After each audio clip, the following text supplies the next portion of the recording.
Bom dia, boa tarde, boa noite, sei lá que hora que você está assistindo esse vídeo, mas o importante é que você está assistindo.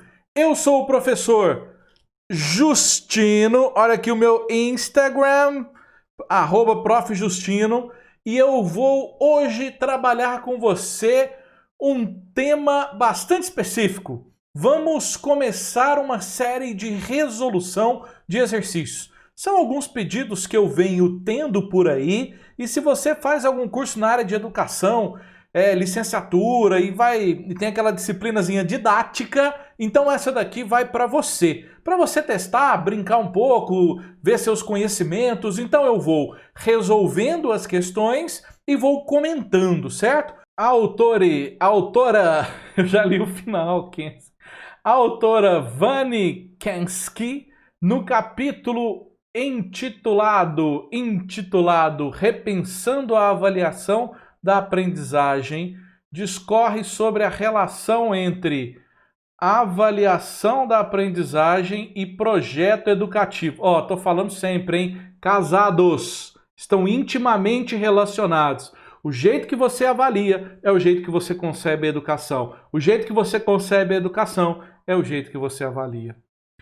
Ela destaca que as atividades envolvidas no processo de aprendizagem não são estanques nem isoladas. Quer dizer que elas não são estáticas e desconectadas. Elas fazem parte de um contexto. Ainda ressalta que o processo de avaliação é parte integrante e substantiva do processo de ensino-aprendizagem. Beleza, isso está lá na autora e eu particularmente concordo muito com ela. Nessa perspectiva, analise o conteúdo das frases a seguir e os classifique como verdadeiros ou falsos. Então nós vamos ter que ler algumas alternativazinhas e ver quais estão verdadeiras e quais estão falsas sobre essas relações aí envolvendo a avaliação, certo? Alternativa 1.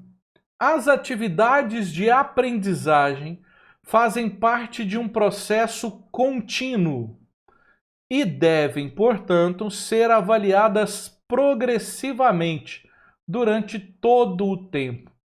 Isso aqui envolve uma concepção de uma avaliação formativa. E não é aquele negócio assim de hoje é dia de prova. Bom, no meu ensino médio era assim. A gente tinha um caderninho de prova, ia até para um lugar diferente, era igual fazer um vestibular. Eu fui treinado para isso. Porque a concepção educacional, claro que hoje eu vejo isso, né? Que a concepção educacional do lugar que eu estudei era esse. Era treinar, nos treinar para fazer provas de vestibular. E mais precisamente, questões de múltipla escolha. Tanto que eu tenho facilidade com múltipla escolha, e tem gente que fala, eu odeio, eu tenho dificuldade. Eu fui treinado para isso, parece que eu entendo a lógica da questão, porque é um treinamento. E essa era a concepção de onde eu estudei. Aqui está falando o seguinte, ó, que esse processo contínuo, que é o que a autora defende, deve ser avaliado progressivamente durante todo o tempo. Então não é só marcar o dia da prova, é um processo, é observar, é continuar. Eu, por exemplo, tive um aluno que ele desenhava bem pra caramba. Aí um dia eu perguntei pra ele, no final da aula, ele ficava desenhando a aula inteira. Aí eu virei pra ele no final da aula e falei assim, você não prestou atenção em nada, né? Eu tava começando a vida, eu já queria dar um rala nele, né? Ele virou pra mim e falou assim, prestei sim, professor. Eu falei, então faz uma charge da minha aula. Ele fez. Eu peguei a charge e falei assim, essa é a sua prova. Você acabou. Tá avaliado. É isso. É assim que você se expressa. E qual é o problema? Eu já tive muitos exemplos assim, né? De perceber.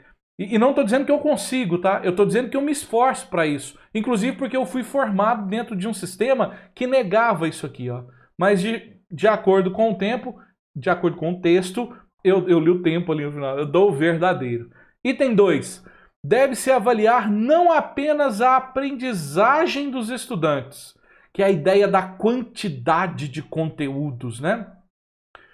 Mas também aspectos do ensino, como as propostas teórico-metodológicas e o acesso e a adequação dos meios disponíveis para que as atividades possam ocorrer possam ocorrer de acordo com os objetivos e conteúdos educacionais. Senão também é sacanagem, né? Eu proponho um tipo de avaliação que a minha escola não permite que eu construa, ou que os meus estudantes participem desse tipo de avaliação. Aí não é avaliação, é sacanagem. Eu tenho um amigo que também diz assim, né? Nós devemos avaliar o aluno pelo que ele sabe, não pelo que ele não sabe. E parece que tem gente que fica mais feliz com o que o aluno não sabe, que é o que ele erra na prova, do que com o que ele sabe, né? Eu prefiro sempre tentar entender do meu aluno o que ele sabe. Isso para mim é que é o importante, né?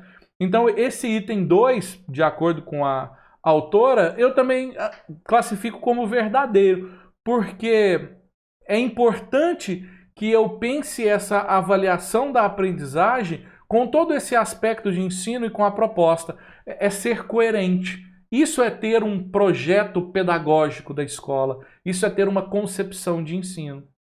Item 3.